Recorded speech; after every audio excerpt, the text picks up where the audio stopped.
عباده الذين اصطفى خصوصا على أفضلهم وخاتم النبيين محمد الأمين وعلى آله وصحبه أجمعين وبعد. We begin with Allah's blessed name. We praise Him and we glorify Him as He ought to be praised and glorified. And we pray for peace and for blessings on all His noble messengers, and in particular on the last of them all, the blessed Prophet Muhammad sallallahu ta'ala alayhi wasallam. Brothers and sisters in Islam, here at Masjid Darul Ihsan in Subang Jaya in Kuala Lumpur. Assalamu alaikum wa rahmatullahi wa barakatuh. Our topic tonight is a fascinating one that will arouse and arrest attention, one that is very pertinent for the time in which we now live. It is Imam al-Mahdi and the end time. Let us begin with that hadith with which you are all familiar. You know which one? The 10 major signs of the last day. And if you've not memorized it as yet, I suggest that you memorize it before you leave the masjid tonight. The companions of the Prophet alayhi salatu wasalam were sitting talking amongst themselves when the Messenger of Allah sallallahu ta'ala alayhi wasallam came and asked, "What are you talking about?" And they said, "O Messenger of Allah, we are talking about the subject of the alamat as-sa'a, the signs of the last day, of the end time." And then he said, as only a prophet could say, the last day would not come until, and then he mentioned 10 signs. These have come to be known as the major signs. I don't know who coined that term, but there are many, many others beside these 10. For example, when next you go to KLCC, you'll see some of these. He said that the naked, barefooted shepherds, they don't like this language at all. The naked, barefooted shepherds will be competing with each other in the construction of tall buildings. In other words, an age will come when men will measure progress not by how faithful you are to Allah and His Messenger, not whether you are following Muhammad alayhi salatu wasalam or following Dajjal. No, they will measure progress by how tall a building we can build. Let those who have eyes open their eyes and see, and those who have hearts use their hearts to understand. He said that women would be dressed and would yet be naked. And so next time you go out and you see them like that, your heart should shiver with fear. How did he know it?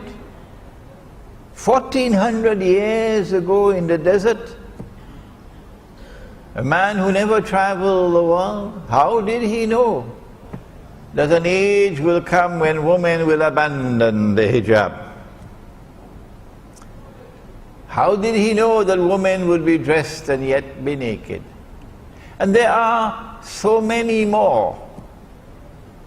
But tonight we return to those 10 which are known as the major signs. Number one, and they have not been given in the chronological sequence in which they will occur. No.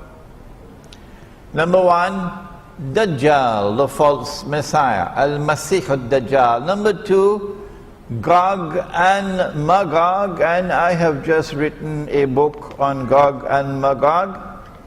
It's the last book I wrote, an Islamic view of Gog and Magog in the modern world, and I want someone, tonight I'm asking you, to translate this to Bahasa. Come on, somebody. Number three, the return of the son of Mary, Ibn Maryam. And so when that fellow in a place called Qadian in India declared that he was the fulfillment of this prophecy of the return of the son of Mary, the true Messiah. You know which one I'm talking about? A man named Mirza Ghulam Ahmad, founder of the Ahmadiyya movement, with which Washington is so much in love, and London is so much in love, and Jerusalem is so much in love today. When he declared that he is the fulfillment of that prophecy of the return of the son of Mary, we say to him, and I don't know why he runs away when we ask the question, how come you are the son of a Punjabi woman?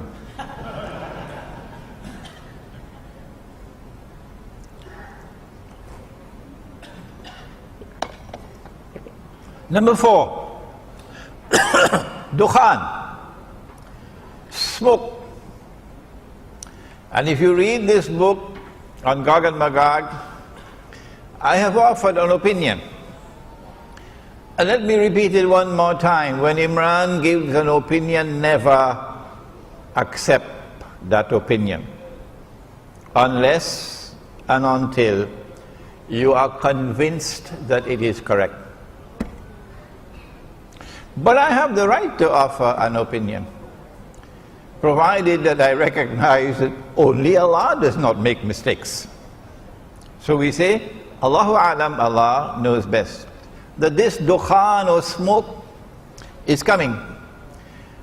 Maybe 20, 25 years from now, when the cataclysmic clash with nuclear weapons occurs between Gog and Magog, between the American-led alliance and the Russian-led alliance. And you don't need a PhD in international relations to know that we are moving towards that clash. Thousands of nuclear weapons exploding. Can you imagine the clouds, the mushroom clouds? Number five, Dabbatul Ard, or the beast of the land. Ard is material universe. Ard is the earth. Ard is the land. For example, Al-Ardul Muqaddasa, the Holy Land. My opinion, that beast is already here. It's the state of Israel. And Allah knows best. Number six, that the sun would rise from the west. I have given my opinion, and I have the right to give my opinion. Even if 999 differ with me, that's their right. Why deny me the right of offering my opinion? My opinion comes from the Quran. My primary source of guidance is from the Quran, not from some textbook of electricity and magnetism and polar magnetism. The Quran tells me that the sun rises from the east, and I gather that in Malaysia it also rises in the east.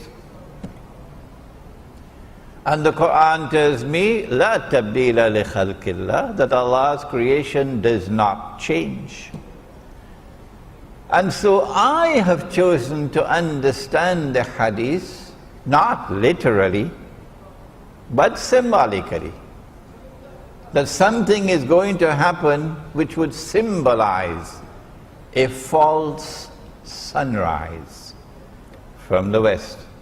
And I have understood that to be modern, godless, decadent, oppressive, awesomely deceptive Western civilization. And Allah knows best. Number 7, 8, and 9.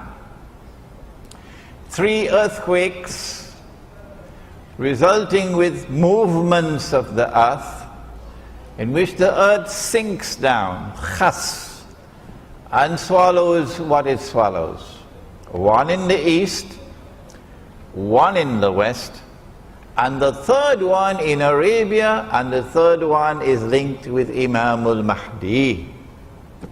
And number 10, that a fire will come out of Yemen and drive people to their place of assembly. Of these 10, the Quran singles out one. And Allah says of that one, the return of Nabi Isa alayhi salam, وَإِنَّهُ لَعِلْمٌ لِلسَّاعَةِ, it can be read that way, or لَعَلَمٌ لِلسَّاعَةِ, it can also be read that way. Perhaps that ilm and alam here are synonymous. Ilm means knowledge, alam means sign. That this is the sign of all signs. The return of the son of Mary, Nabi Isa alayhi salam. The most powerful voice in history ever to have prophesied the return of Nabi Isa alayhi salam, the return of Jesus, is the voice of Muhammad sallallahu ta'ala alayhi wa sallam. Even if we did not have the ahadith, it is still possible, using the Quran alone, to establish belief in the return of Nabi Isa alayhi salam. And so if you reject belief in the return of Nabi Isa alayhi salam, you will not be able to understand the end time. No. No matter how great a scholar you may be. There is a branch of knowledge which studies and explains the end time. In Bahasa, in Malayu, you call it ilmu akhirul zaman. And in the English language, we call it Islamic eschatology. Don't bother with the big word. Islamic eschatology. Since we now have the tall buildings, I don't know whether you have missed it. If you have, take a taxi to KLCC, you'll see it. The evidence is there as plain as daylight that we're now living in the end times. And so it is Islamic eschatology which will explain the world today, not the New Straits Times, and not your local television station, not even your government. It is Islamic eschatology which will explain the world today. And at the heart of Islamic eschatology, or ilmu akhirul zaman, is the return of Nabi Isa alayhi salam.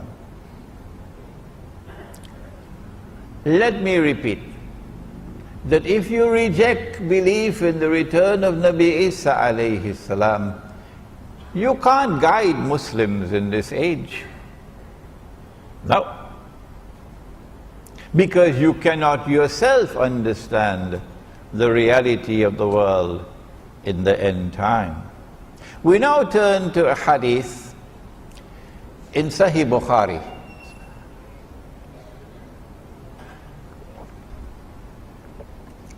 In which Nabi Muhammad alayhi salatu wasalam said,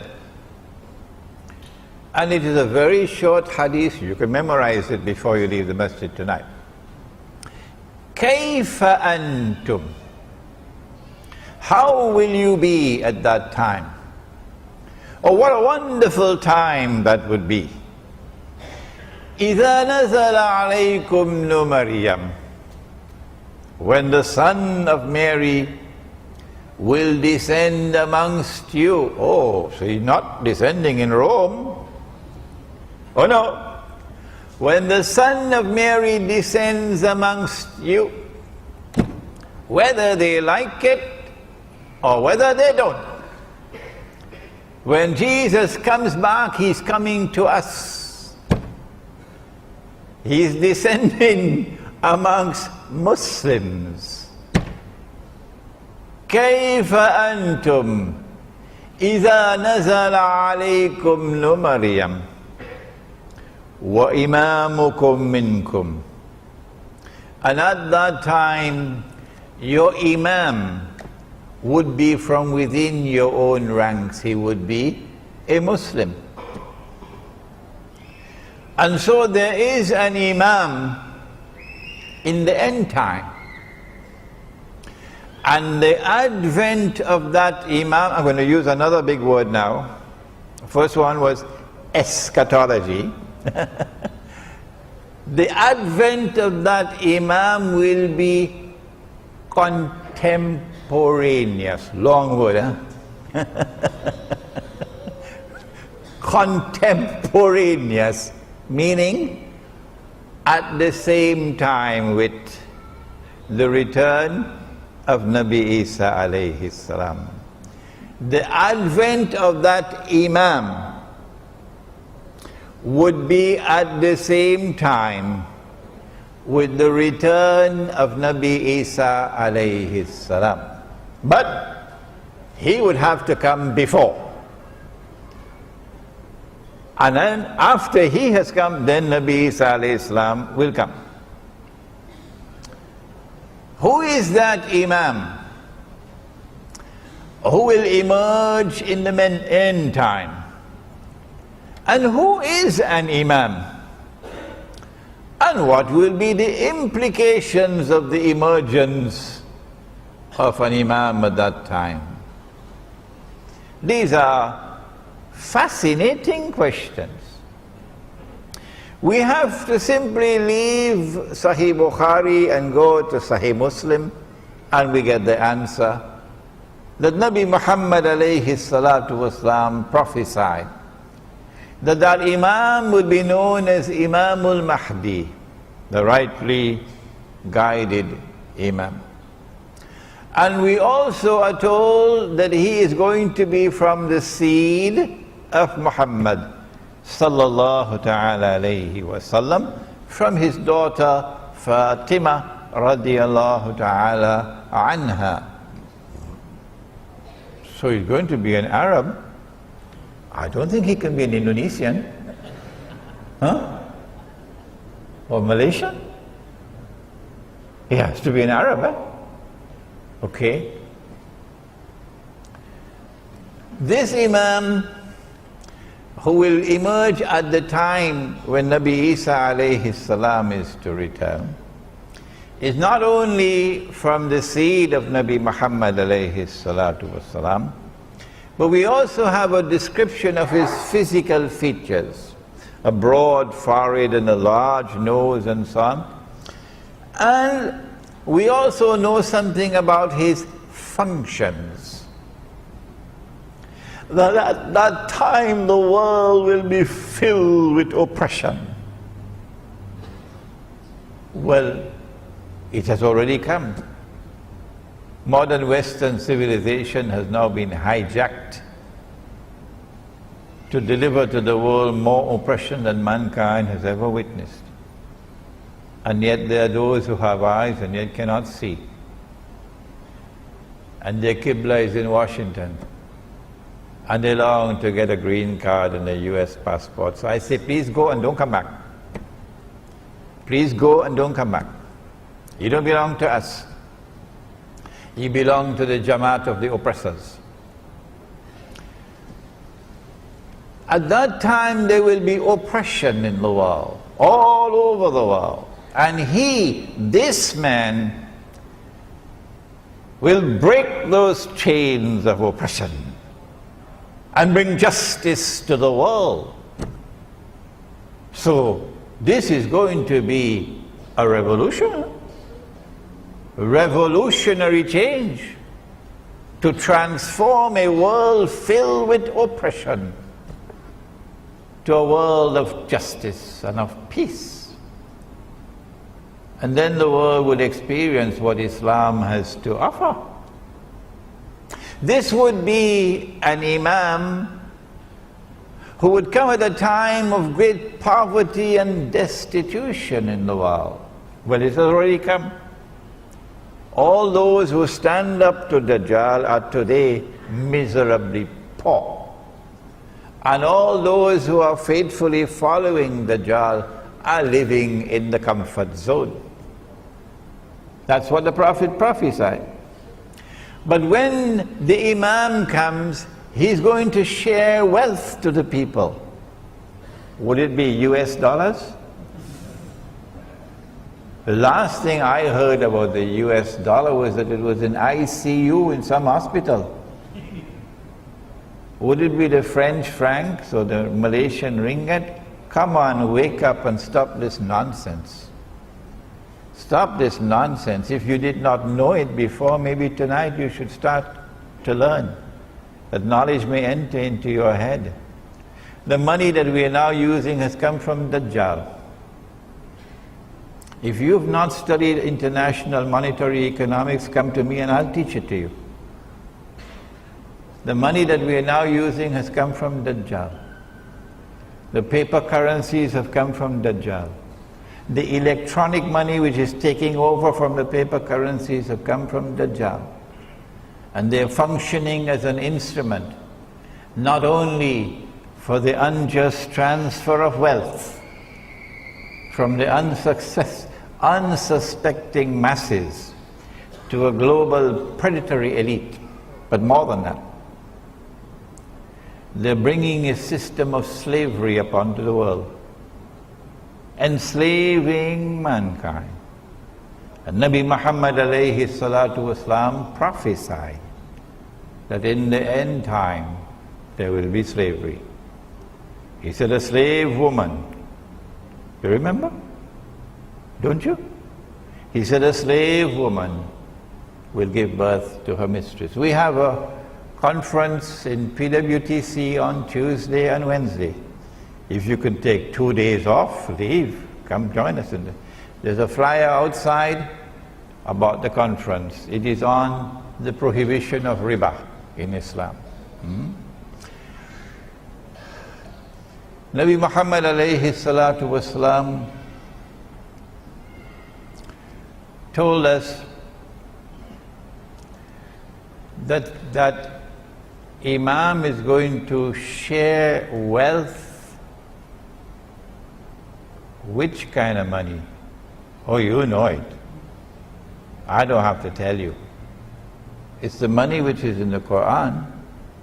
When last did you open the Quran and look in the Quran to see whether there's money in the Quran? Huh? Is the dinar in the Quran? Yes, it is. Is the dirham in the Quran? Yes, it is. That's bad news for some of you who have neglected the Quran. And so he's going to share dinar and dirham, money that Allah ordained to be used as money. And if we had been using that money, Indonesia would not be miserably poor today. And Egypt would not be miserably poor today. And Bangladesh and Pakistan and Afghanistan would not be miserably poor today. And Africa would not be miserably poor today. He will share that money to such an extent that no one would be willing to accept zakat. What a world that is going to be tomorrow. This Imam is called Imam, but the word Imam here is synonymous with Amir or leader. So he is not only Imam al-Mahdi, he is Amir al-Mu'mineen, the leader of the believers. So would he be the head of the Egyptian Muslims alone? And you have another one for the Malay? Another one for the Indonesians? Huh? Or is he going to be the leader of all Muslims? Come on, answer me today. Answer me today. You know, he prophesied about the end time, that knowledge will disappear. Knowledge will disappear. And here's the evidence. That when that Imam comes, he is going to be Amir al-Mu'mineen. So then what are you going to do with your Egyptian citizenship and your Egyptian passport? I don't want to go further than that. What are you going to do with your constitution of Egypt and your Syrian constitution, your pledge of loyalty to this state? Huh? What are you going to do? I know what we are going to do. We never gave up in our heart. We never gave up in our hearts loyalty to the Imam and to the Amir. No, we never gave it up, because we never accepted the substitute. And we will never accept the substitute. He's also known not only as Imam, not only as Amir al-Mu'mineen, but also as Khalifa. Khalifa. And this brings us to our difference of opinion with the Shia. We hold the view that the Shia are Muslims. Oh yes. And we gave evidence to support that. There is no fatwa which has achieved ijma'a. No. Because the Shia have performed the Hajj continuously to this day. No one has stopped them. And so the ijma' of the ummah is that the Shia are Muslims. And if they are Muslims, then you have to relate to them as brothers. Ruhama'u baynahum. And if you differ with them, you must differ in a way which is constructive and not destructive. We say that the first Amir, the first Imam, the first Khalifa was Abu Bakr Siddiq radiallahu ta'ala anhu. And then after him was Umar Farooq radiallahu ta'ala anhu. And after him was Uthman Ghani radiallahu ta'ala anhu. And after him was Ali radiallahu ta'ala anhu, Ali ibn Abi Talib radiallahu ta'ala anhu. And we have said, and we have not spoken with hostility and bitterness and enmity. We have spoken with sadness in our hearts. That if you declare of Abu Bakr Siddiq radiallahu ta'ala anhu that he was a usurper who stole somebody else's position, we say that you are misguided. If you're annoyed with us, what can we do? But facts are facts. And we say that if you say that Umar radiallahu ta'ala anhu was also a usurper. We say that's double misguidance. And if you compound that by saying that Uthman Ghani radiallahu ta'ala anhu was also misguided, we say, come on, it's time to wake up from your sleep. And we're not speaking these words with bitterness and with anger and with hostility. We're speaking these words with sadness. And it's because we call them the khulafa that we say that the Imam who is to come will also be Khalifa. What is the implication now of Allah subhanahu wa ta'ala sending to us a Khalifa and saying to him that he will be from within your own ranks? كيف أنتم إذا نزل عليكم مريم وإمامكم منكم, and your Imam will now be from within your own ranks. Very clearly to me, this hadith is anticipating a time will come when we will no longer have khilafah. No. That we will be ruled by those who are not Muslims. There is no authentic Islamic rule anywhere in the world today, because those who rule us are not Muslims. Where's the evidence? When last did you take up the Charter of the United Nations Organization? And if you are in Iran and you listen to this lecture, I'm talking to you. I'm talking to you.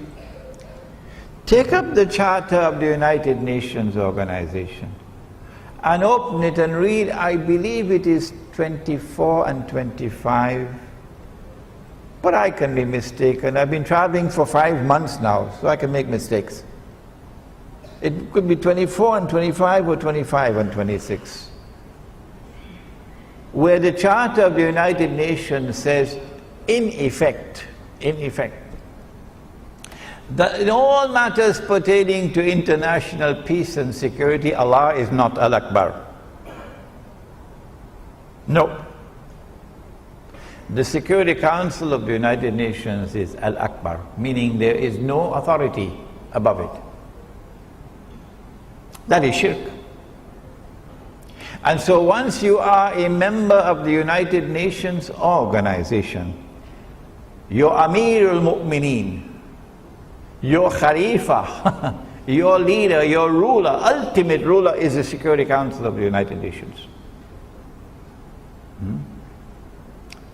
And so you can call yourself an Islamic Republic, like Pakistan used to do before it became an American Republic.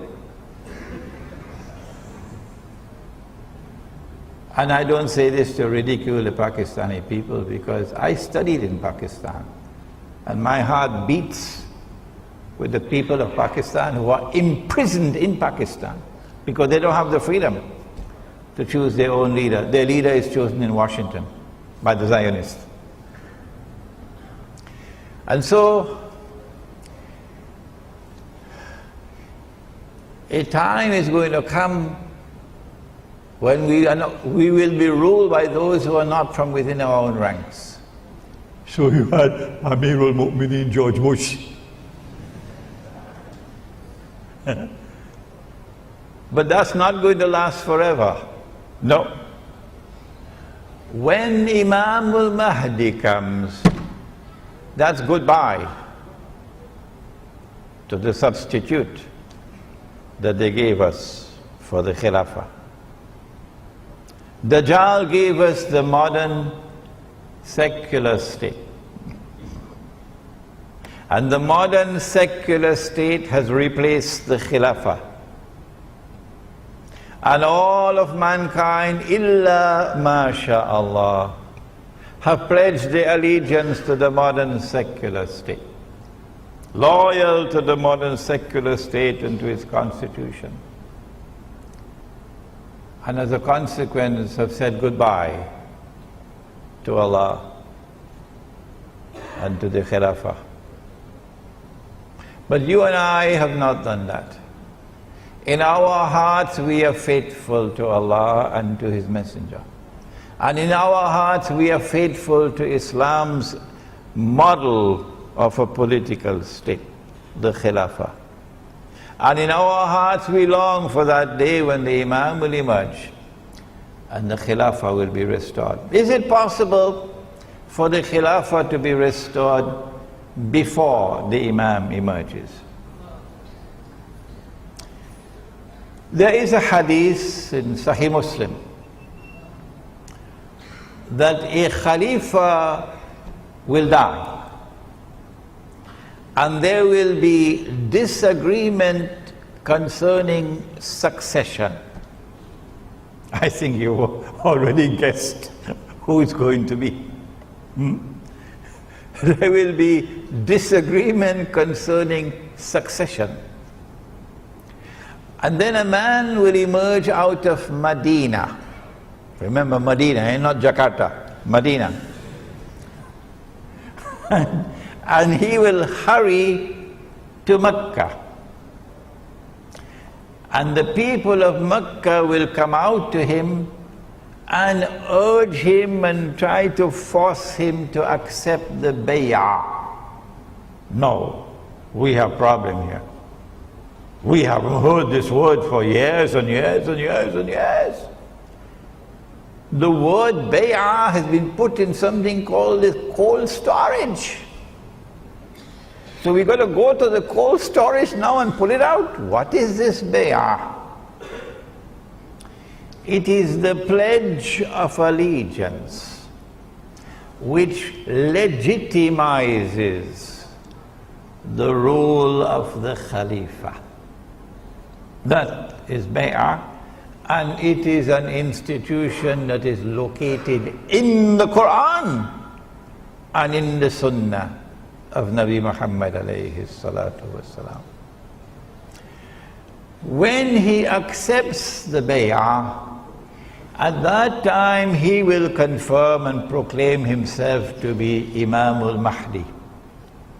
Now then, I made this comment, and I did not make this comment in any disrespectful way.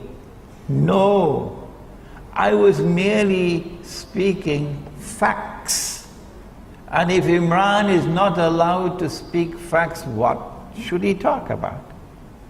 I said that Mecca has never been a Shia city. Is that true or is that false? Tell me. I never said that there are no Shia in Saudi Arabia, and now you come to hit me with a left uppercut for something I never said. Please have some respect for your own intellect and don't quote people wrongly. What I said is that Mecca has never been a Shia city. Is that true or is that false? There is nothing to suggest to us that that situation will change in the future and that Mecca will transform itself and become a Shia city. There is no evidence to support that. And therefore we ask, how can a people of Mecca who are not Shia, how can they go out and pledge allegiance to a Shia? If you have an answer, I'd be happy to get the answer. You can send me an email. And I am not wearing any boxing gloves. No, this is not the age for that. This is a reasoned discourse that is being presented tonight. And so I conclude that the Imam cannot be Shia. This is my conclusion. If you differ with me, that does not mean that we should have boxing gloves fighting each other. No. Now then, the argument is raised that because The Prophet ﷺ used the word Khalifa. A Khalifa will die. The implication is that the Khilafah will be restored before the advent of Imam al-Mahdi. But have you forgotten that hadith with which we began? كيف أنتم إذا نزل عليكم مريم وإمامكم منكم. Why should the Prophet ﷺ say to us that this Imam will be from your own ranks when we already have the Khilafah? It has already been restored and our Imams are already from our own ranks. Why should he say that? My understanding is that the hadith is clear that prior to the advent of Imam al-Mahdi, it is not possible to restore the Khilafah. No. And therefore, when the word Khalifa is used, a Khalifa will die. The Prophet ﷺ is referring to a Muslim ruler.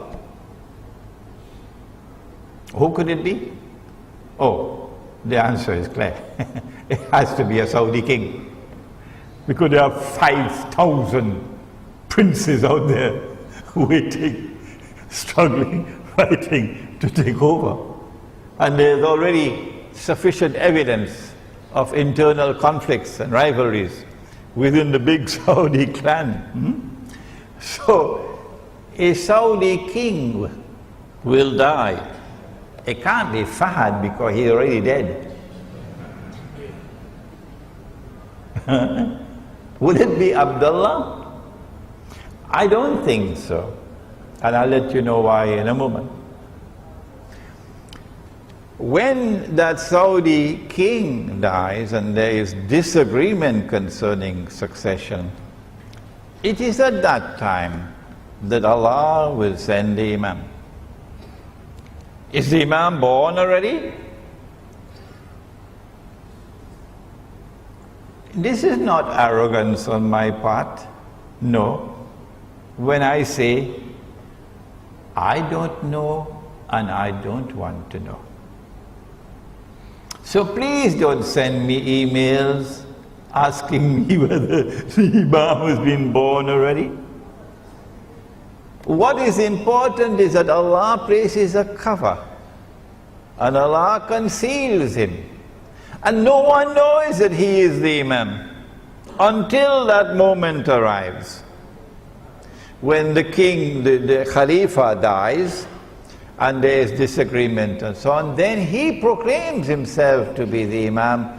Until that moment, we don't know who is the Imam. So is he born already? No, come on. I don't know and I don't want to know.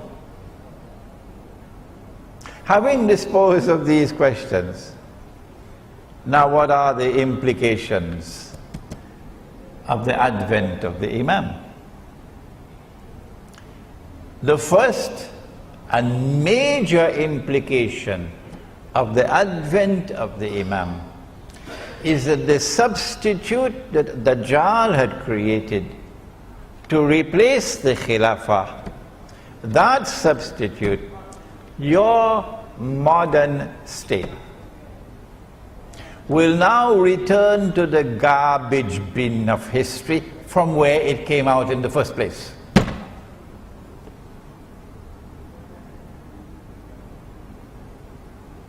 Why do I use such harsh language?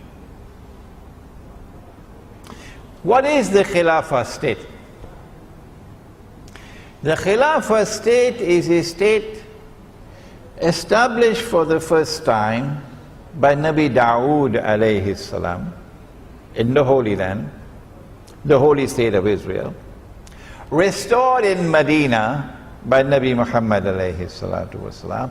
The Khilafah state is a state which recognizes Allah subhanahu wa ta'ala as Al-Malik. Al-Malik. They translate Al-Malik as the king. whereas in political terminology, it should be translated as a sovereign. So sovereignty in the Khilafah state resides with Allah.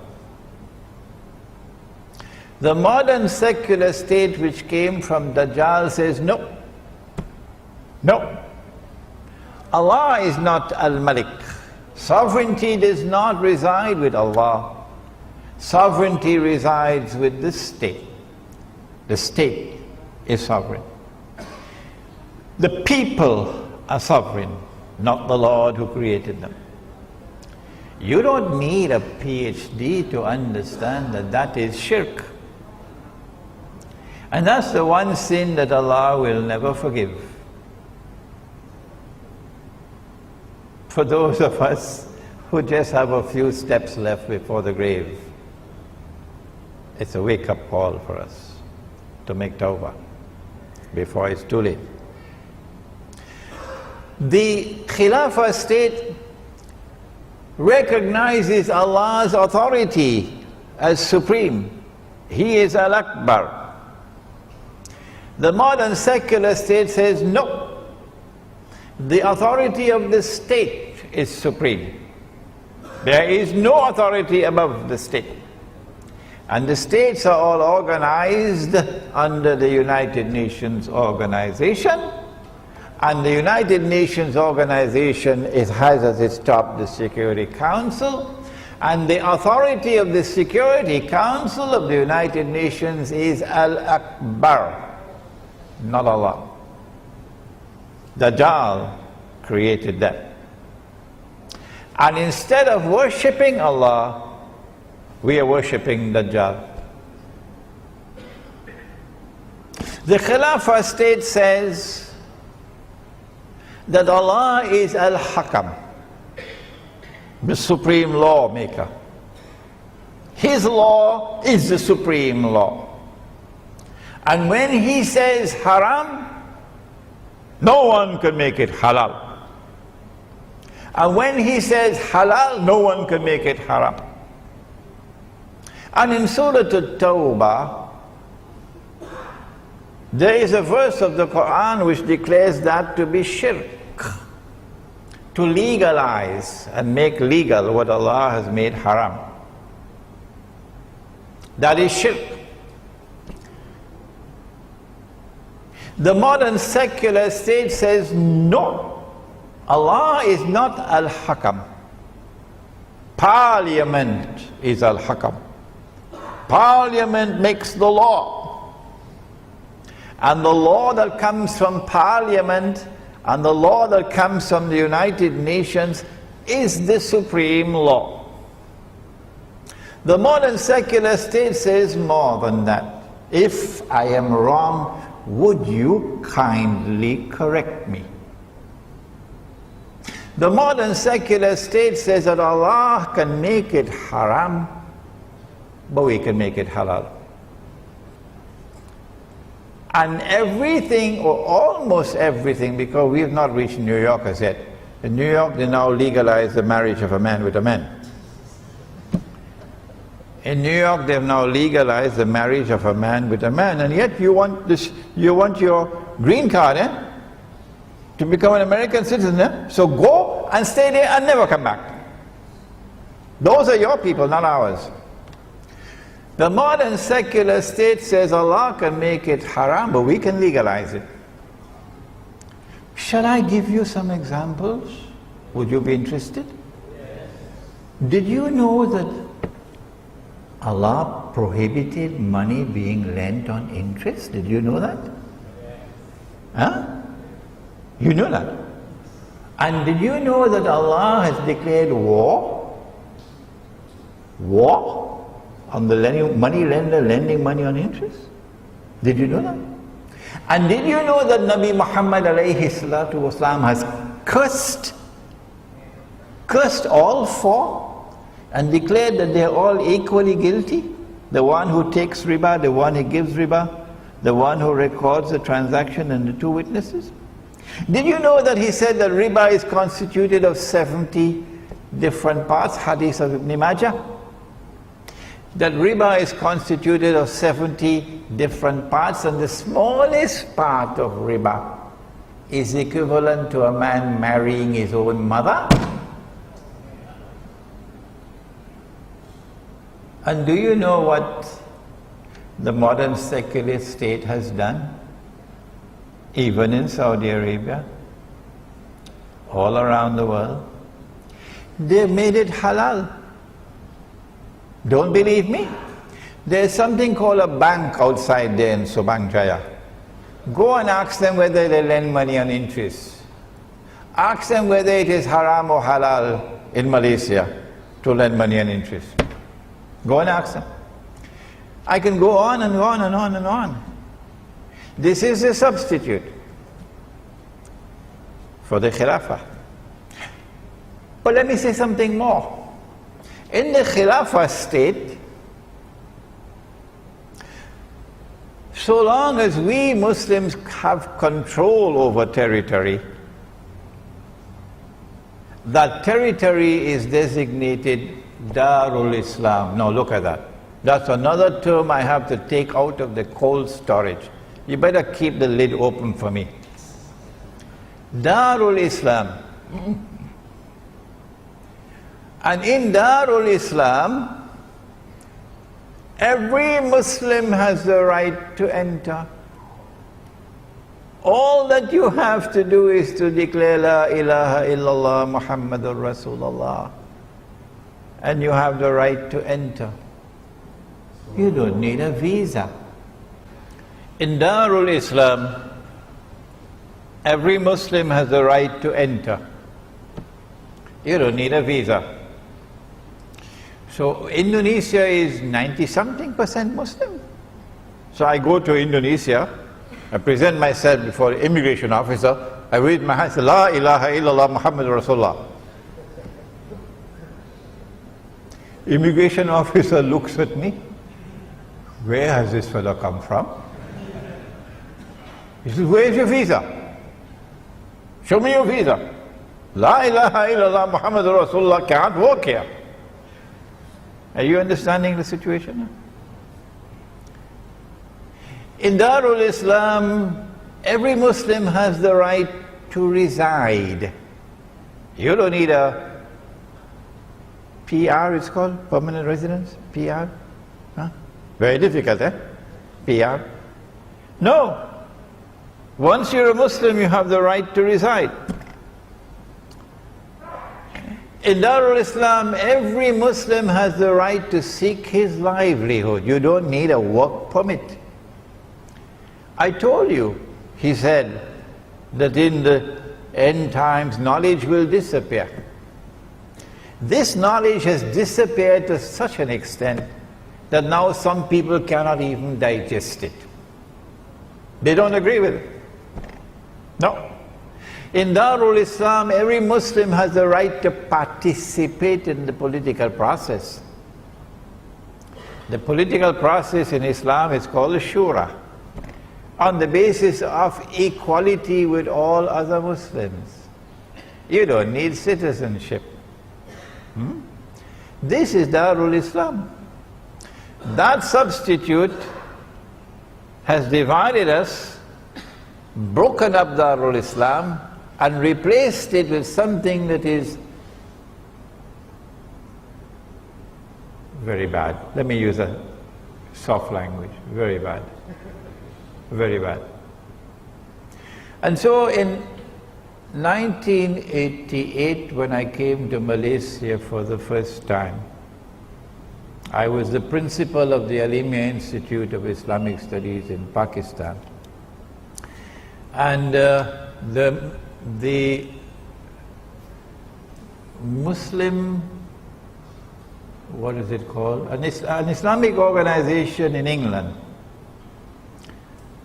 Muslim Institute for Research and Planning, founded by our dear brother Dr. Karim Siddiqui rahimahullah. May Allah have mercy on the soul of our dear brother.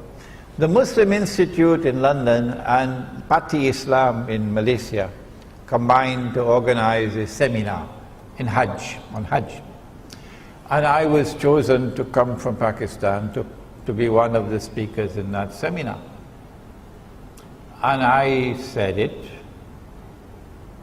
that it is wrong to take the Islamic movement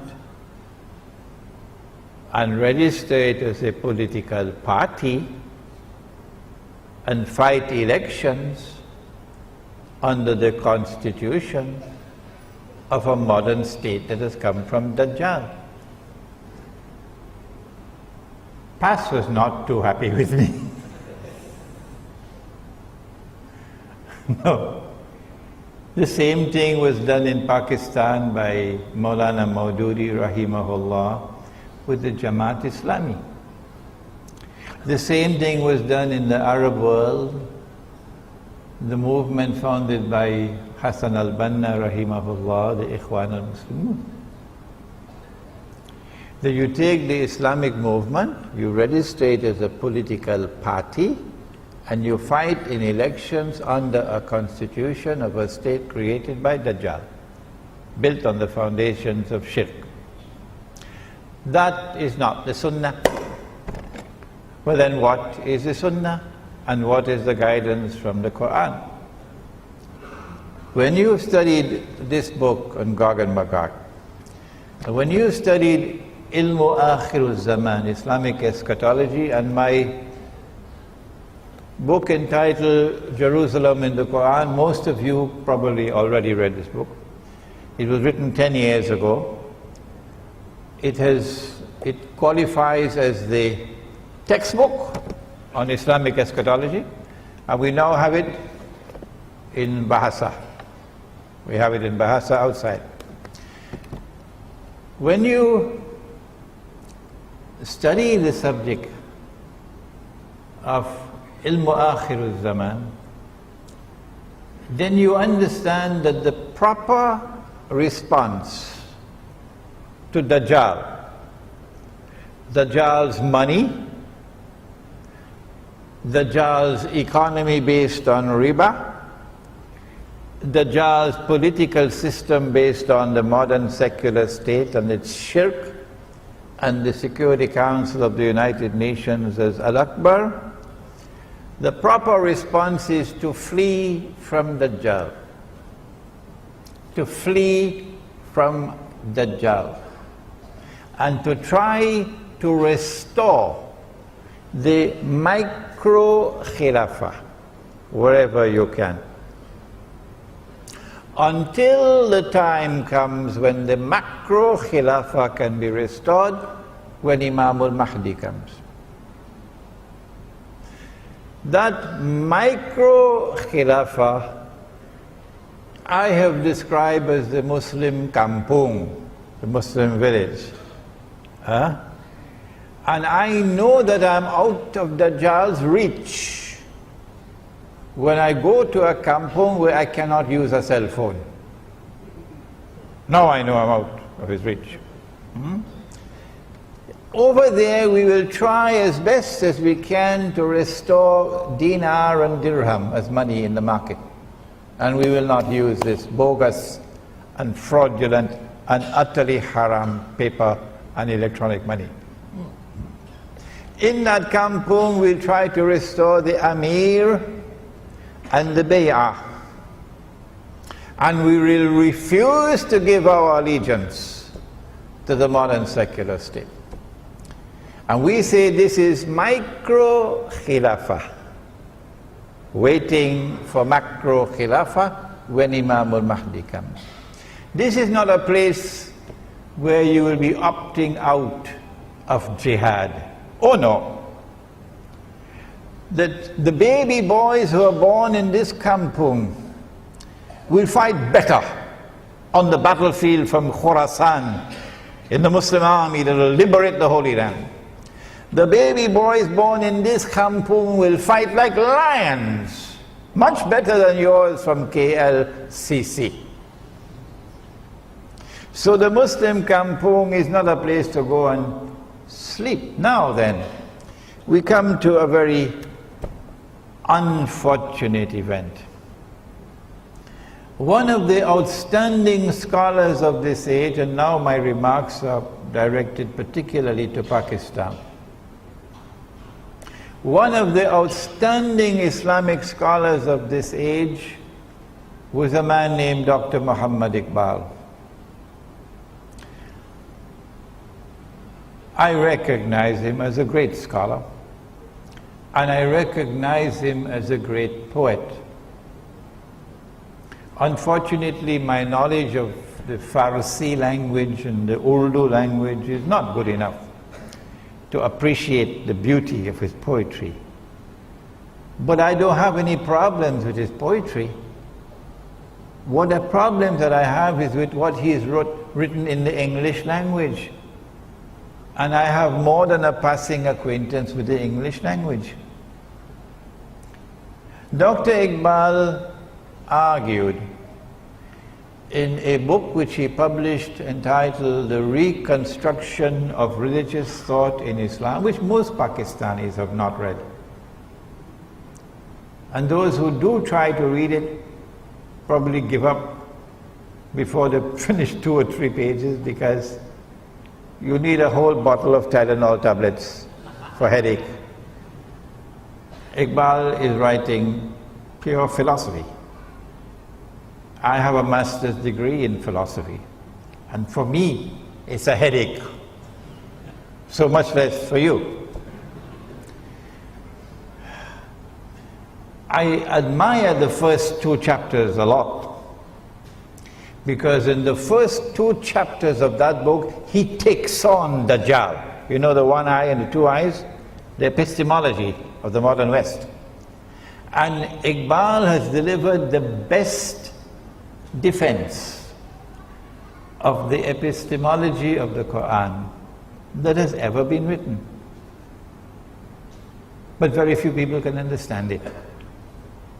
So those first 2 chapters are written in gold.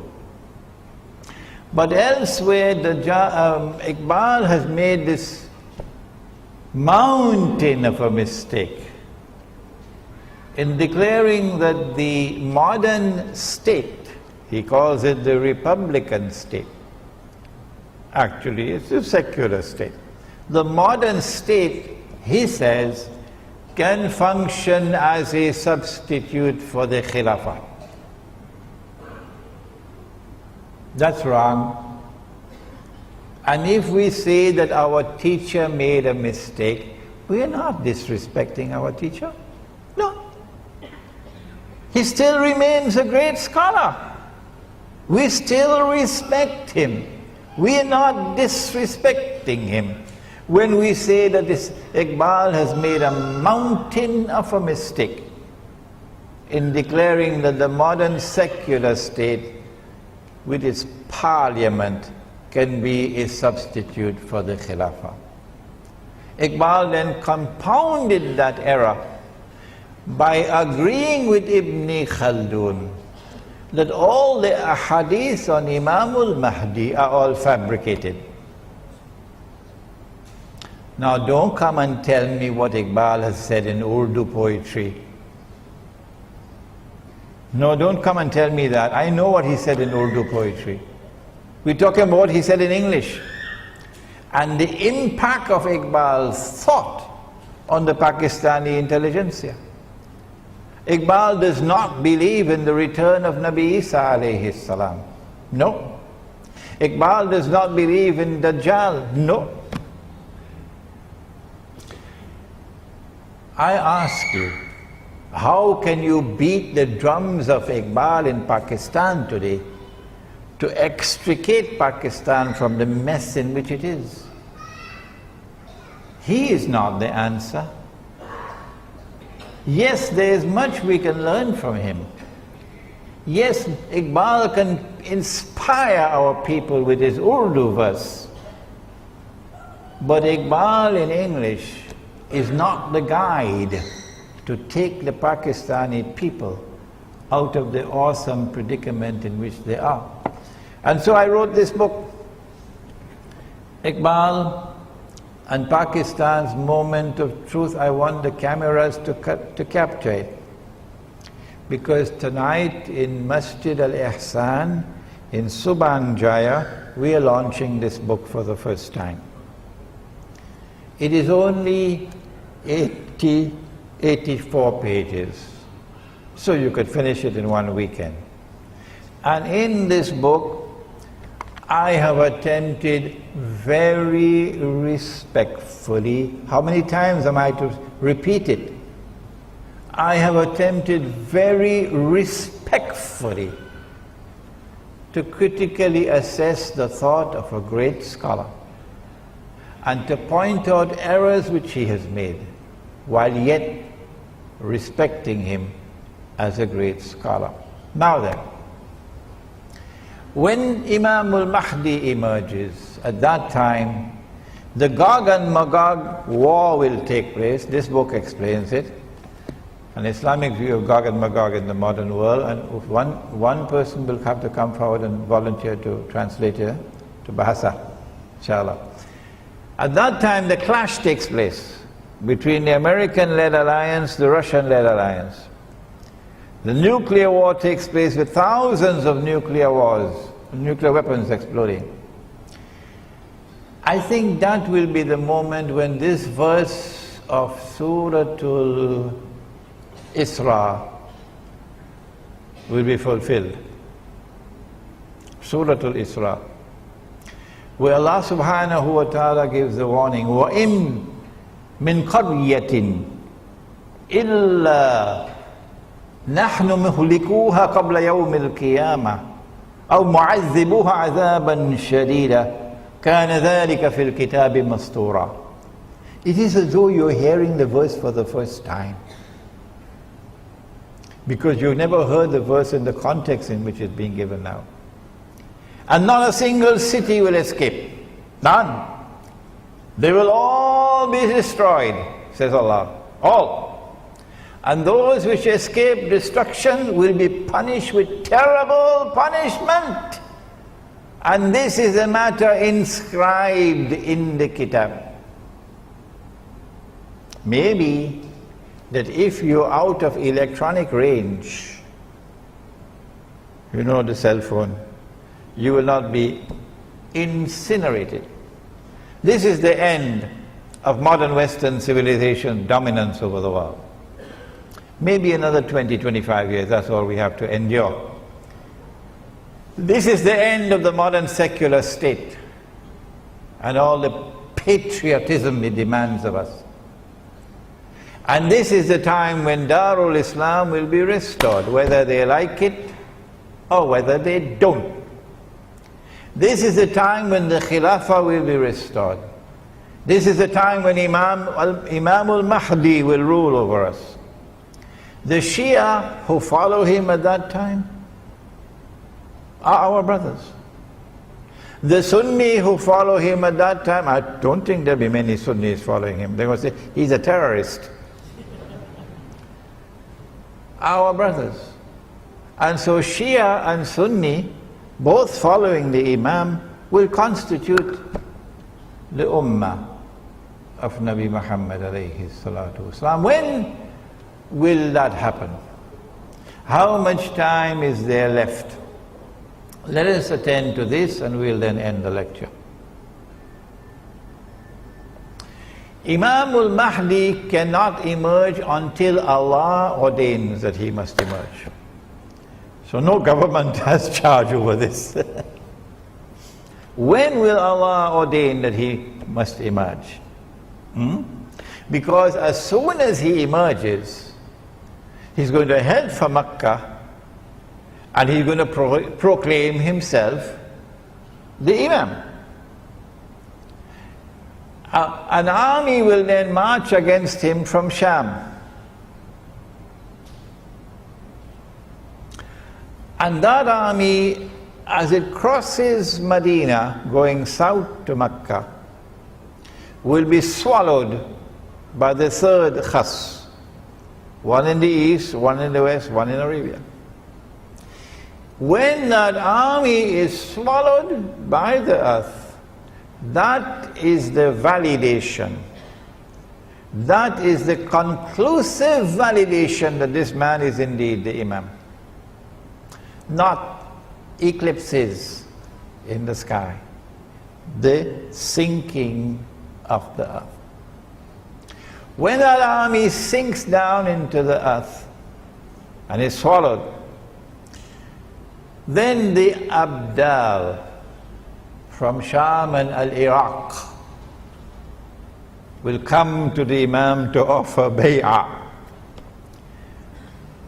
The Sufis have hijacked this word, Abdal. So I got to take it back from them. I got to take it back from them. And they say that the Abdal are some mysterious people. There are always only 40 of them and so on, and they have the bowl in their hands and so on. No. Abdal means when one dies, another one replaces him. This one dies, another one replaces him. This one dies, another one replaces him. The Abdal. So if you're listening, Washington, let us introduce you to the Abdal. When you don't have any more money to buy people from, white people from South Africa to go and fight for you in Iraq and in Afghanistan, you know, white South Africans. When you have no more money to offer bribes of green card and citizenship to get people to go and join the American army, to go and kill Muslims. You're running out of soldiers. I want you to know, Washington, that we will never run out. We will never run out. Because when one dies, another one takes his place. And when he dies, another one takes his place. These are the words of Muhammad alayhi salatu wasalam. These are the Abdal. So they are the Mujahideen who are waging a just struggle for liberation from oppression and liberation from occupation of the land. They will now come to give the bay'ah to Imam al-Mahdi. Imam will now be attacked from an army of the Quraysh, said the Prophet ﷺ. An army of the Kalb, and he will defeat that army. Would it be a Saudi army? Looks very much like that to me. Looks very much like that to me, but Allah knows best. When he defeats that army, then Jaziratul Arab, oh, another term out of the cold storage. See, good thing we left the door open, eh? Jaziratul Arab, when last did you hear that term? Jaziratul Arab is the Arabian Peninsula. Today it has been hijacked and there is an obnoxious name called the the Kingdom of Saudi Arabia. Squatting. So there will be no more Kingdom of Saudi Arabia. It is Jaziratul Arab will be restored. And when Jaziratul Arab is liberated, then Darul Islam is restored. This is the implication. Now tell me, would you release Imam al-Mahdi into the world when the Zionists have read all of these ahadiths? They know it all. Would you release Imam al-Mahdi into the world before Israel replaces the United States as the ruling state? It doesn't make sense. No. Would you release Imam al-Mahdi into the world before Israel rules the world? And Dajjal is in his day, which is like a week. You have to read this book, Jerusalem in the Quran, to understand that. Israel is about to launch her big wars, either this year or next year. Attacking Pakistan to destroy the nuclear plants and nuclear weapons, attacking Iran, attacking Egypt so you can occupy the territory from the river Nile to the river Euphrates. If you want to know why, there's a book outside entitled The Religion of Abraham. and the state of Israel, a view from the Quran. My view, and Allah knows best, is that Allah will not release Imam al-Mahdi into the world until Dajjal has completed his mission, or he is very close to completion of his mission. And so Dajjal has to be born. He has to be born of Jewish parents. He's not been born as yet, but he's already created modern Western civilization because he's already released into the world. He's already released into the world. He's close to the end of his mission, but he's not as yet been born as a human being. When he's born as a human being, he'll be a Jew. He'll grow up to be a young man, he'll be powerfully built, he'll have curly hair. He'll rule the world from Jerusalem. And then he will proclaim, I am the Messiah, Al-Mahdi, Al-Masih. And when they accept him, Al-Masih, he can rub his hands and he can say, come on, help me. Mission accomplished. I've given them a 6 for a 9, I've deceived them. And now they've been taken to the greatest destruction that they will ever experience in history, Banu Israel. And so by my calculation, and Allah knows best, we are still probably another 20, 25 years away before that event occurs when Imam al-Mahdi will emerge. Finally, I want to remind you about the conference on riba. There's a book on riba outside, and there's this little book, you have no excuse, it's so small. The Gold Dinar and Silver Dirham, Islam and the Future of Money. Many people have been asking, where did Imran Hosein study? Who was his teacher? What kitab did he read? Because we don't hear anybody else speaking like this. If you want to know more about me, you can begin by reading this very interesting book, the Islamic Travelogue, which is outside. رَبَّنَا تَقَبَّلْ مِنَّا إِنَّكَ أَنْتَ السَّمِيعُ الْعَلِيمُ وَتُبْ عَلَيْنَا يَا مَوْلَانَا إِنَّكَ أَنْتَ التَّوَّابُ الرَّحِيمُ بِرَحْمَتِكَ يَا أَرْحَمَ الرَّاحِمِينَ Ameen. We have some time for questions. Sisters, you can write your questions and send them up. And brothers, yes, go ahead. Walaikum salam.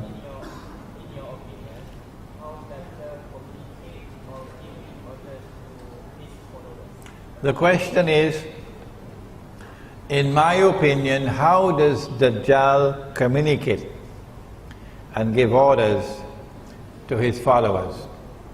At the very end of the Quran, Allah warns us about الَّذِي يُوَسْوِسُ فِي صُدُورِ النَّاسِ مِنَ الْجِنَّةِ وَالنَّاسِ. It is a inspiring or putting thoughts and ideas into the heart, and as a consequence these people believe that these are their own thoughts. He does this through the shayateen. Shayateen, plural of shaitan. The Prophet said, alayhi salatu wasalam, وَيُبْعَثُ مَعَهُ الشَّيَاطِينَ, that the shayateen are going to be raised with Dajjal. This hadith in Kanzul Ummal. The shayateen are going to be raised with Dajjal. And these shayateen, plural of shaitan, the jinn, these shayateen are going to do something very interesting. يُشَبِّهُونَ بِالْأَمْوَاتِ. They're going to take the form of human beings who died. Your father died 40 years ago. And lo and behold, here is your father standing in front of you. He has the face, the appearance, the shape, everything of your father. He has your father's voice. He has your father's mind. He speaks to you as only your father could speak. يُشَبِّهُونَ بِالْأَمْوَاتِ يَقُولُونَ لِلْحَيِّ, and they will then speak to those who are alive. تَعْرِفُنِي, what's wrong, my son? Can't you recognize me? أَنَا أَبُوك, I am your father. أَنَا أَخُوك, I am your brother. أَوْ ذُو قَرَابَةٍ مِّنْ, or some close relative. From this hadith we know the link between Dajjal and the Shayateen. That's why there's so many of them in Washington. Yeah. Any more questions? Yes. Assalamu alaikum. You mentioned in your talk, Yes. Imam Mahdi and Nabi Isa will be there at the same time. Yes. Almost the same time. Yeah. One before the other. Yeah. So they live together in that time. Yes. My question is, who is going to be the Amir? The Amir is the Imam. He is the... We get some help actually in this matter from information which was sent down before Nabi Muhammad alayhi salatu wasalam. This information was sent to Banu Israel, and I have it here at the back of this book. In the appendix to Jerusalem in the Quran, you will find it there, where the Jewish scriptures speak about a worldly figure and a priestly figure who will be contemporaneous. One is going to be the political ruler, ruling, enforcing the law and so on, Sharia, and the other would be the priestly ruler. So Al-Masih, Nabi Isa alayhi salam Al-Masih, he is the priestly ruler. And Imam Al-Mahdi is the second one, who is the worldly ruler. They knew about this in Medina, the rabbis. So when Nabi Muhammad alayhi salatu wasalam arrived in Medina, they asked him, "Are you the Messiah?" He said, "No."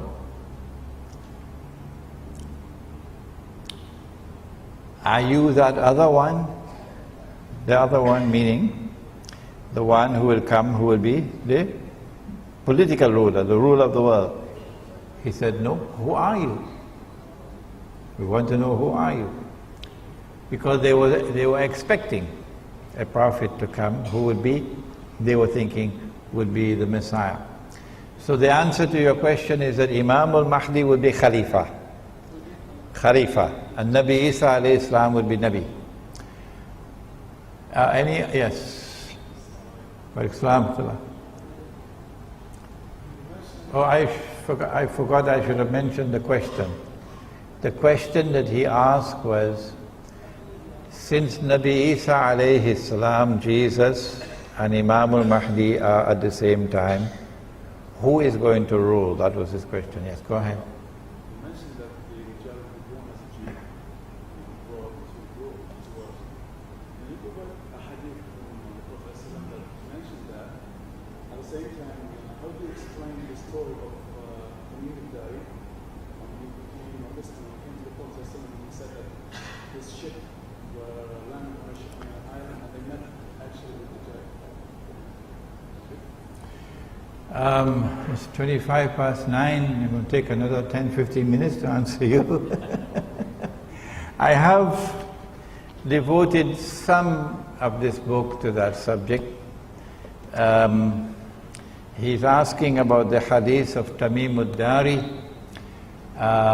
in Sahih Muslim, in which the Prophet ﷺ narrated an event which he heard from Tamim al-Dari, where they went on an island and they met Dajjal. And he is saying that, well, there is the other hadith you quoted that he will be born. He's not yet born and he'll be a Jew, so how could they meet him when he's not as yet born? Those who have read this book would know how to answer that question. Many of you here present can answer that question.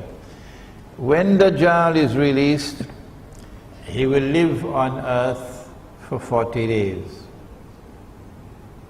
Yawmun kasana, a day which would be like a year. Yawmun kashahr, a day which would be like a month.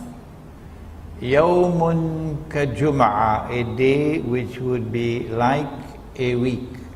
وَسَائِرُ أَيَّامِهِ كَأَيَّامِكُمْ, and all his days like your days, meaning all the rest of his days like your days. When his day is like our day, he would be in our world of time. No one can dispute that. When he is in our world of time, he would be in our world of space. Only at that time, therefore, would we be able to see him. But he can be on earth and not be in our world of space and time. Are there angels on the earth? Are there angels in Masjid Darul Ihsan in Subang Jaya? Oh yes, they are. Can you see them? No, you can't see them. I know you'll tell me that your wife is an angel and you can see her. Yes, our women are our angels. Allah's greatest gift to us are our women.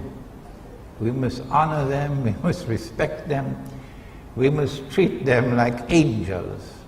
Except when they start to follow Dajjal, then you part from them. Are there jinn on earth? Yes. Can we see them? No, but they're here. In the same way, Dajjal is here on earth. But you cannot see him. You will only see him at that time when he is born as a human being, grows up to rule from Jerusalem. And then he'll be a Jew. Any more questions? Yes? Oh, before Haji Radwan speaks, let us acknowledge, be grateful to him. Haji Radwan from Hotel de Palma in Ampang is the one responsible for organizing tonight's lecture. Yes, Haji? You mentioned about the eventual takeover of United Nations by Israel. You mentioned about? You mentioned about the eventual takeover of United Nations by the Israel. Uh-huh. Just now. Did you? No, I think that the United Nations is going to die like the US dollar. Whatever. Yeah, yeah. I want to get some opinions. How do you interpret the presence, uprising or Nahda present happening taking place in the Peninsula Arab, and with the incomplete formation of the Israeli statehood with the emergence of the Mahdi? Yeah, this is a very big subject, Haji Radwan. On the one hand, if you go to my website, imranhosein.org, you will see an essay entitled An Islamic Response to the Current Arab Uprisings. And in that response I have commended and I have honored and respected those Arabs in Egypt and elsewhere who have risen up against the oppressor. Islam gives you the right to rise up against oppression. Islam gives you the right to rise up and to demonstrate against oppression. And that is what they did. And in doing that and doing it successfully, they have set a golden example for Pakistan. They've set a golden example for so many other parts of the world of Islam today which are in chains. You can't speak. But I have also mentioned that the uprisings which are now taking place are eventually going to facilitate Israel's big wars. Israel has to wage those wars in order to replace the United States as the next ruling state. But Dajjal does not want to wage war and appear as an aggressor. Dajjal wants that Israel should wage her wars and appear to be, we're only defending ourselves. And this thing that is happening now in Egypt and elsewhere, look where it's heading. Elections are going to take place in Egypt later this year, I believe. And you don't need a PhD to know what Washington wants. Washington wants Ikhwan al-Muslimun to win elections, of course. That's why Washington is talking to them now. And when they win the elections, the trap is set. What are you going to do about Gaza? You cannot be an Islamic government in Egypt and close the barrier at the crossing. You have to support your people in Gaza. And so Israel could start crying out, terrorism, terrorism, terrorism from Egypt, and build the foundations for launching an attack. But there's more to it than that as well. Washington will be going down on its knees to beg Egypt, why don't you enforce the Sharia? Imagine that. Washington going down on its knees to beg Egypt. New York Times appealing to the Egyptian government, would you be so kind as to enforce the Sharia? I wonder why. And when the Islamic governments in the Arab world declare we are enforcing Sharia, well, Kalantana, I think you better prepare yourself. So then they'll spring I call it a time bomb. A time bomb is something that is wired to explode at a particular time when they choose to trigger it. So the time bomb will explode in Egypt when an Egyptian family will come before the Sharia court with their 6-year-old daughter. The child is 6 years of age. And this man who wants to marry her is 55. They're probably going to choose a very ugly looking man. And a nice, pretty looking child. And then the Sharia court is going to give jaiz, yes, permissible. It's permissible in Islam for this marriage to take place. Yeah. And then CNN and CNN's sister, you know the sister? Al Jazeera, yeah. And every television station in the world is going to capture that. And Muslims are going to become the laughing stock of the whole world. The laughing stock of the whole world. And you are angry with me because I point to that hadith in Sahih Bukhari and I say someone rewrote it? And you're going to be angry with me for that? And you're sending warnings to me? I am the one who should be warning you, rather than you warning me about declaring a hadith in Sahih Bukhari to be rewritten, to be fabricated. Nabi Muhammad ﷺ never, N-E-V-E-R, he never married Aisha radiyallahu ta'ala anha. No marriage ceremony ever took place here on earth. Never. Don't you know there are two kinds of marriages? There are those marriages which are contracted here, and there are those which are contracted there. if Allah subhanahu wa ta'ala tells you this is your wife, He has married you then. So you're going to have another marriage ceremony here? Huh? When He has married two of you, you don't have the freedom in the matter to say yes or no. Islam is submission to Allah. And He did it when she was 6. I asked myself, why did He send that vision to Nabi Muhammad alayhi salatu wasalam? This is your wife, I've chosen her as your wife. Why did Allah subhanahu wa ta'ala send that vision to him when she was only 6? Why? There must be a reason. And my answer is that it is for the same reason. It is for the same reason that He sent Maryam alayhi salam with a baby. She was never married. So He can distinguish between those who have two eyes and those who have only one. Yes. And He could have done it, He could have sent the vision when she was not 6, she was 1 year of age. Or He could have sent it when she was 1 month old. He is the Lord. But because it is haram for a Muslim to have sexual relations with a girl until she has become a woman.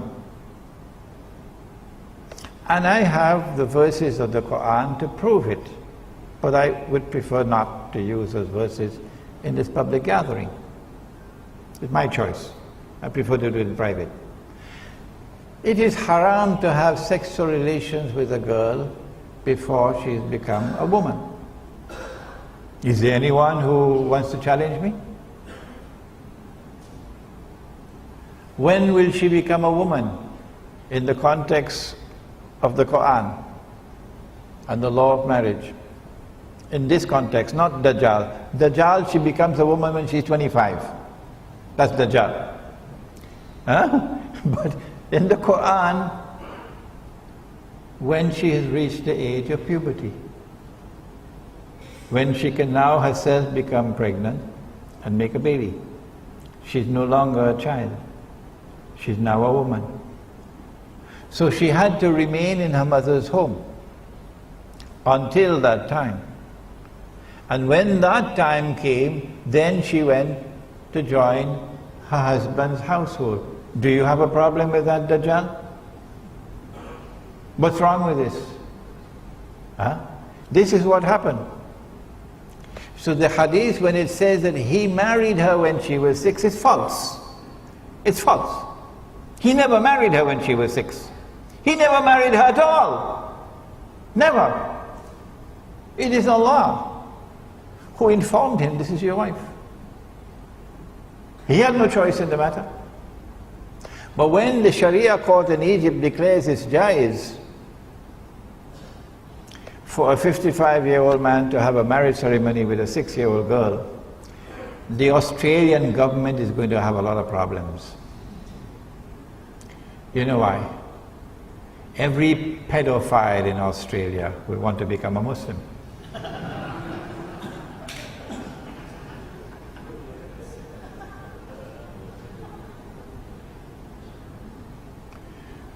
So there are time bombs. This is only one. This is only one. There are other time bombs waiting to explode. And I don't think that Jamiatul Azhar is capable of responding to those time bombs. No. Allah blessed me with a great teacher. Allah blessed me with a great teacher. And that teacher gave me a different method of pursuing knowledge. This is why I'm able to deliver this knowledge to you today. Any more questions? Wa alaikum salam.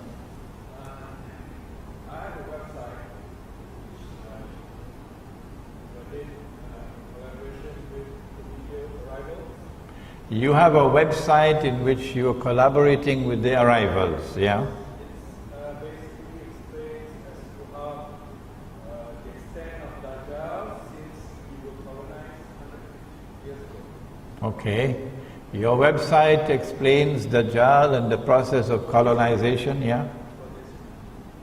In this region? Okay. My question is based on your input, is that we should hijrah. So when do we jihad? Yeah. Jihad has already begun. Oh yeah.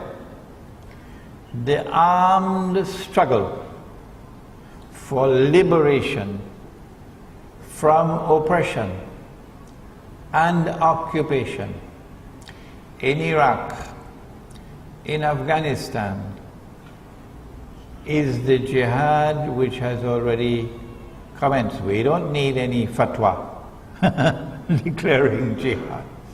Saudi king gave a fatwa for jihad about 20-30 years ago. I think they've put it into cold storage now. This jihad cannot be stopped. No one can stop it. And this jihad will continue until the prophecy of Nabi Muhammad ﷺ is fulfilled. That the army will come out of Khorasan, it will be unstoppable until it reaches Jerusalem. When a jihad is in force, Muslims have an obligation to support the jihad. Those who can physically join the jihad should do so. However, it would be a security risk for someone who only speaks French to go to Afghanistan and join the jihad. Not only would he put his own life at risk, but he would put the lives of others at risk because of an incapacity to communicate. You have to be capable of communicating in the language spoken before you can join that jihad. But there are other ways of supporting the jihad. You can do it with your tongue. You can speak out. Of course, you're not going to get a US visa after that. You can support it with your wealth. You have so many ways that you can support the jihad. And when we call for a withdrawal to the remote countryside, that withdrawal is what is going to give us the freedom that we otherwise would not have, to either join the jihad or support the jihad. Next question? Yes.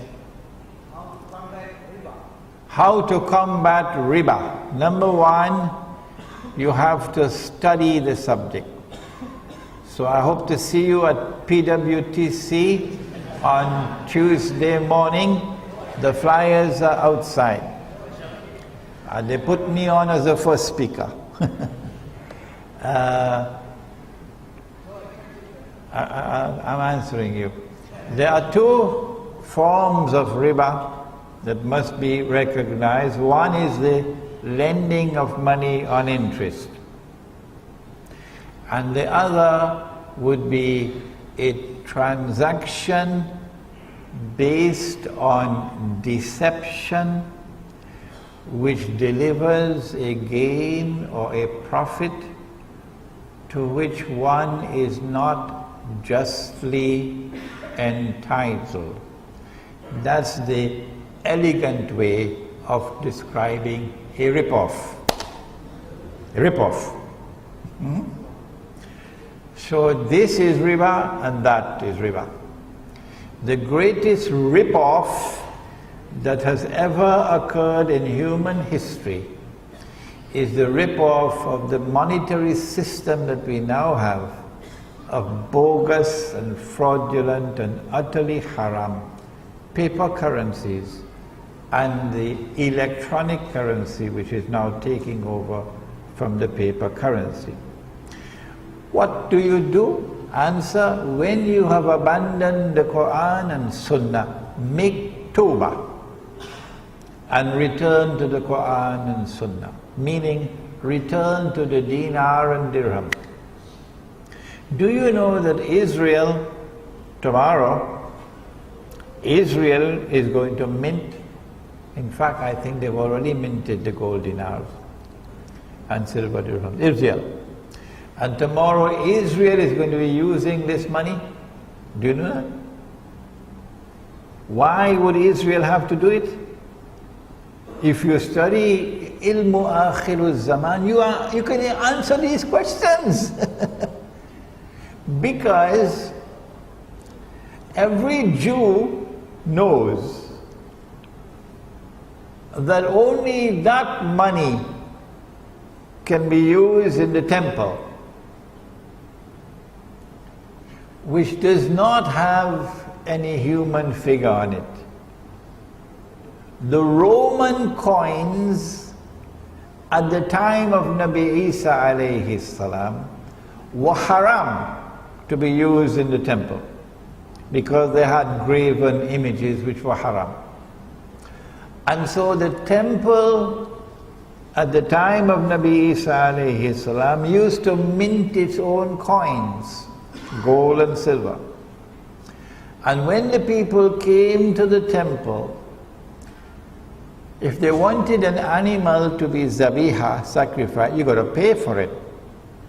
And nobody could sacrifice the animal except the rabbi. So therefore the temple got some revenue. So you had to pay the temple. And you had to pay the temple in this money which was halal, not that money which was haram.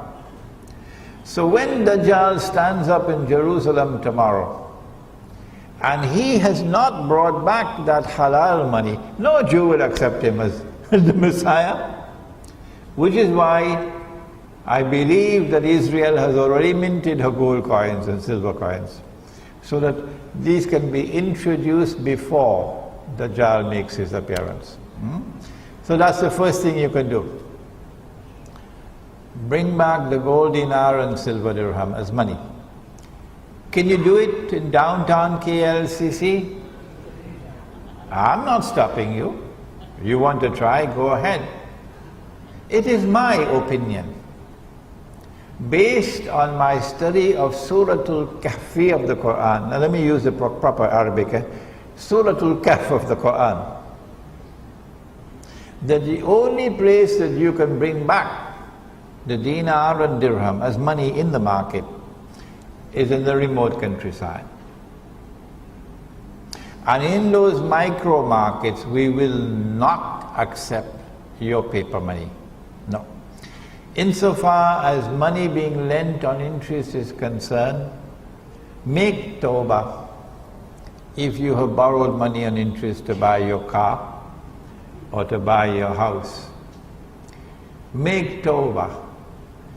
Because if you die with that riba, there is no way you can enter into Jannah.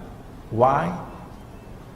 Because the curse of the Prophet is upon you. Get out of that riba. Sell the car, sell the house, pay the bank.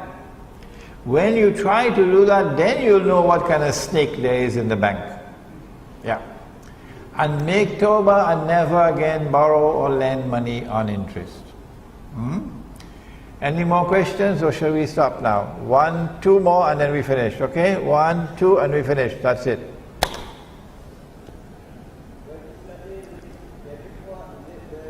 Come closer, come closer. And the other one, come up please. Come closer, come closer, come closer, don't be afraid of me. Right.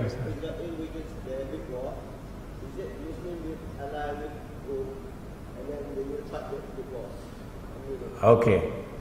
When Israel wages her big wars, would that be the time when Muslims are going to make an alliance with Rome? That's a good question, eh? Nabi Muhammad alayhi salatu wasalam has prophesied that you will make an alliance with Rome. Indeed, there is a surah of the Quran which is entitled Suratul Rum. And in that surah, in the first ayah, the first verse, Allah speaks about Rome being defeated. If you believe that the Prophet, that Allah subhanahu wa ta'ala was referring to a city in Italy, you should buy a one-way ticket to Disneyland. Yeah. Go to Disneyland and live there, don't come back. That the Quran, when it says that Rome has been defeated, was referring to a city in Italy called Rome? Oh, come on. What kind of scholarship is that? Huh? And when the Quran refers to Rome, you translate it as Romans? Is that the correct translation? Romans? Huh? Which Dajjal is at work here? Rome in the Quran is easy to identify. It is the Christian, Eastern Orthodox Church. The Eastern Orthodox Christian Church, which had established the Byzantine Empire with Constantinople as its capital. That is not Italy. Huh? This is Constantinople, which is now in Turkey. Rome is in Italy. You will make an alliance with Rome. Well, the Byzantine Empire has disappeared today, but the Eastern Orthodox Christian Church has not disappeared. The Western Church celebrates Christmas on what day? 25th of December. Huh? Does the Eastern Orthodox Christian Church celebrate Christmas on that day? No. No, not at all. Tabule. It is, I believe, the 9th of January. I may be wrong, maybe the 7th or the 8th. No, I don't think it's the 5th. Anyhow, it's a different day. So where is the Eastern Orthodox Christian Church today, if we want to find Rome today?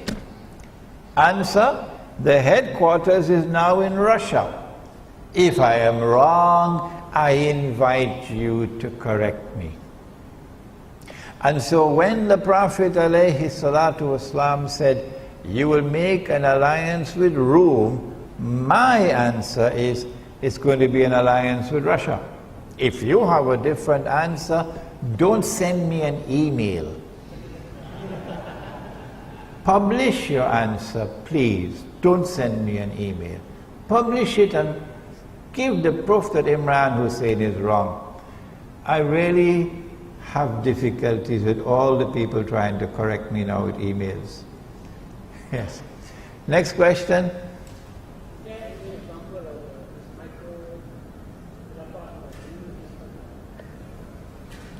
Are there any examples of the micro Muslim villages?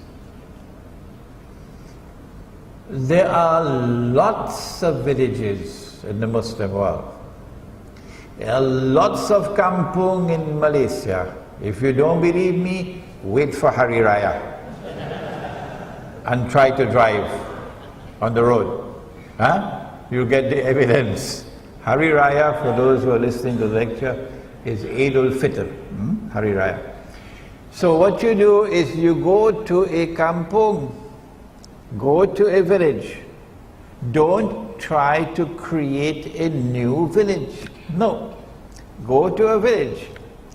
And in that village strive and struggle to establish Islam. When the Khilafah was abolished in Istanbul, there was an outstanding Islamic scholar in Turkey. His name was Saeed Nursi, and he was given the title Badi'uz Zaman. Saeed Nursi responded to the abolition of the Khilafah by recognizing that this was the work of Gog and Magog. And Sayyid Nursi gave the call for 10,000 Muslim villages in the countryside, because he recognized that you could not save the cities. The Turkish people listened to him. Today the cities of Turkey are eating lahmul khinzir, pork, and drinking wine. And the Turkish armed forces are now allies of Israel and a part of NATO.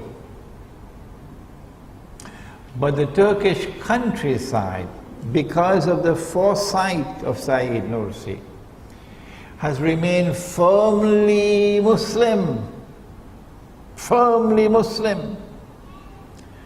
And the Prophet said, alayhi salatu wasalam, that you will conquer Constantinople. The word in the hadith is Constantinople. And because of that hadith, they changed the name of the city. Because of that hadith, they changed the name to Istanbul. I believe it was Islambul, and then it became Istanbul, so that you will lose sight of this hadith. But Muhammad alayhi salatu wasalam referred to that city as Constantinople, and I don't see why I should not do the same. He said that you are going to conquer Constantinople. And he said, what ni'ma hadha al-jaysh, wa ni'ma hadha al-amir. What a wonderful army that would be.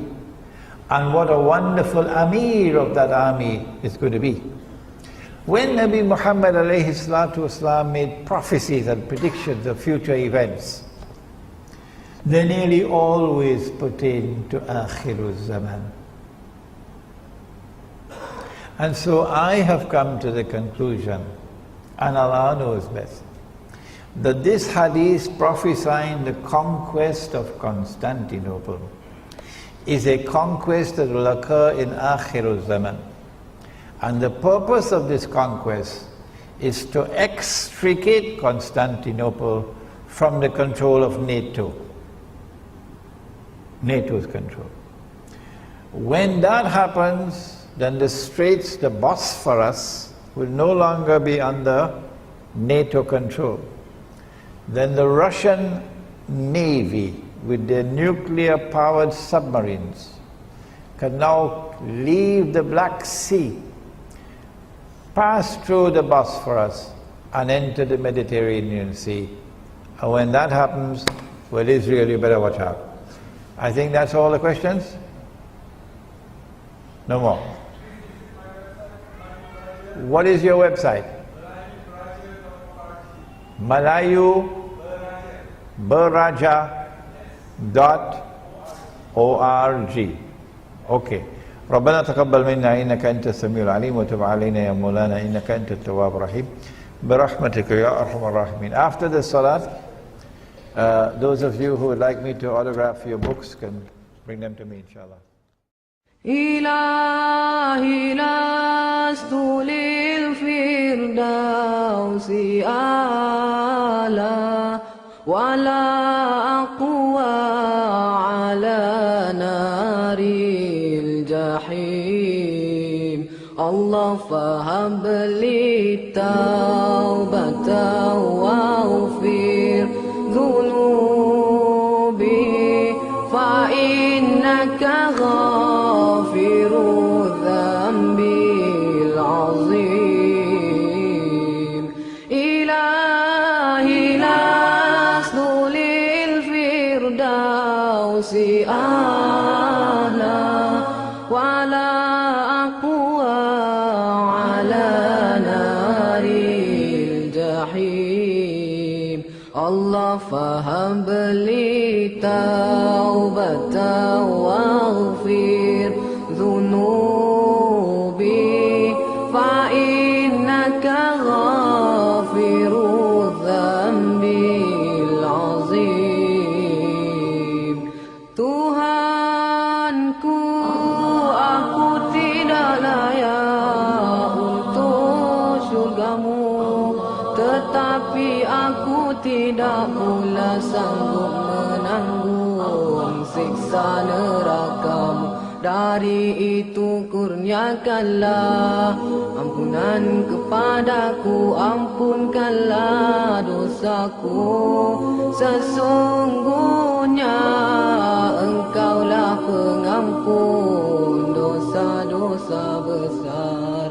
Tuhanku, aku tidak layak untuk syurgamu, tetapi aku tidak pula sanggup menanggung siksa nerakamu. Dari itu kurniakanlah ampunan kepadaku, ampunkanlah dosaku.